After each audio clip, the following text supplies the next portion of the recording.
नमस्कार बच्चों, कैसे हैं आप। स्वागत है आपका डिपार्टमेंट ऑफ एजुकेशन की इस 13 अगस्त की वर्कशीट में। As you can see that this worksheet is of class 6 to 8 and इसका नंबर यानी कि 34 नंबर है इसका। Here you will be writing your name and यहाँ पे लिखेंगे आप अपने क्लास टीचर का नेम। जो वर्कशीट आज हम करने वाले हैं वो वर्कशीट साइंस की यानी कि विज्ञान की है। वर्कशीट का टॉपिक है माइक्रो ऑर्गेनिजम्स। आपकी साइंस के बुक में चैप्टर भी है माइक्रो ऑर्गेनिजम्स के ऊपर, उसी के बारे में आज हमारी वर्कशीट है। तो चलिए करते हैं उसको। माइक्रो ऑर्गेनिजम्स और microbes are the invisible sub microscopic creatures that are found in abundance everywhere around us. Let us observe some of the experiences from our daily life. Simply बोला है कि जो माइक्रो ऑर्गेनिजम्स यानी कि जो microbe होते हैं वो इनविजिबल का मतलब होता है जो हमें दिखाई नहीं देते। सब माइक्रोस्कोपिक क्रिएचर्स होते हैं, ऐसे क्रिएचर्स होते हैं जिनको हम अपनी नॉर्मल आइज से नहीं देख सकते। तो फिर अगर हम उनको अपनी नॉर्मल आइज से नहीं देख सकते तो कैसे देख सकते हैं? उनको देखने के लिए हमें माइक्रोस्कोप का यूज़ करना पड़ता है। वो इतने छोटे होते हैं, इतने छोटों से होते हैं कि वो हमें दिखाई नहीं देते। ऐसे उनको देखने के लिए हमें क्या करना होता है? उनको देखने के लिए हमें माइक्रोस्कोप चाहिए होता है और हर जगह पाए जाते हैं वो। अब बोला है कुछ हमें एक्सपीरियंसेस दे रखे हैं हमारी डे टू डे लाइफ के, अब हम उनको पढ़ेंगे और आगे समझेंगे।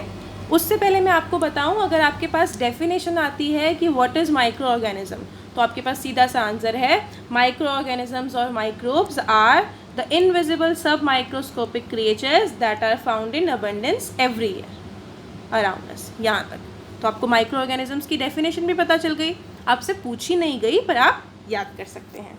तो चलिए पहली प्रॉब्लम पढ़ेंगे। Suraj came to school with a running nose and sneezed in front of you get cold next day. Y?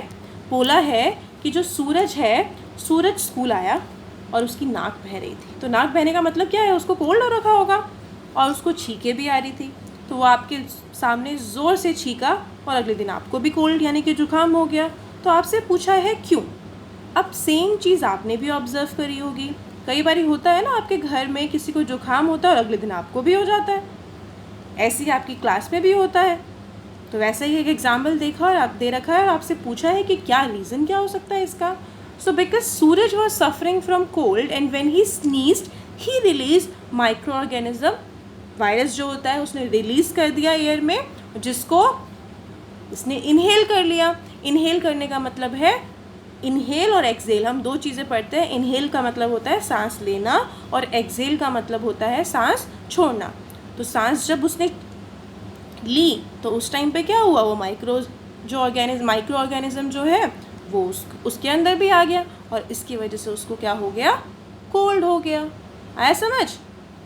तो आप लिखेंगे I get cold next day because Suraj was suffering from cold. Suraj को जुकाम हो रहा था और जब वो छींका तो जो माइक्रो ऑर्गेनिज्म है वो हवा में मौजूद था, जिसको मैंने जब सांस ली तो मैंने भी अंदर ले लिया, जिसकी वजह से मुझे कोल्ड हो गया।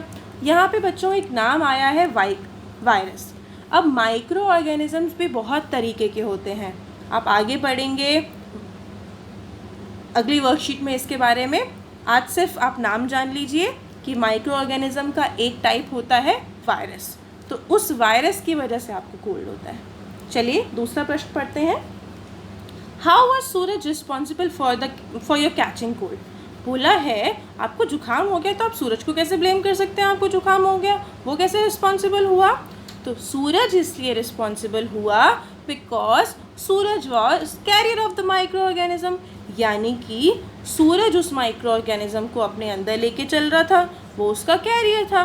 जैसे अभी कोरोना वायरस के टाइम पे भी तो एक कैरियर वर्ड बहुत ज़्यादा आ रहा है कि जिस पर्सन को कोरोना हो रहा है वो दूसरे पर्सन को फैला रहा है।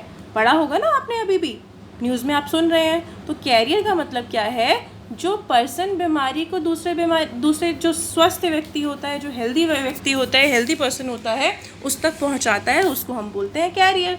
तो Suraj was the carrier of that micro organism. Suraj क्या था? सूरज कैरियर था माइक्रो ऑर्गेनिज्म का। तो आप लिखेंगे सूरज वॉज रिस्पॉन्सिबल फॉर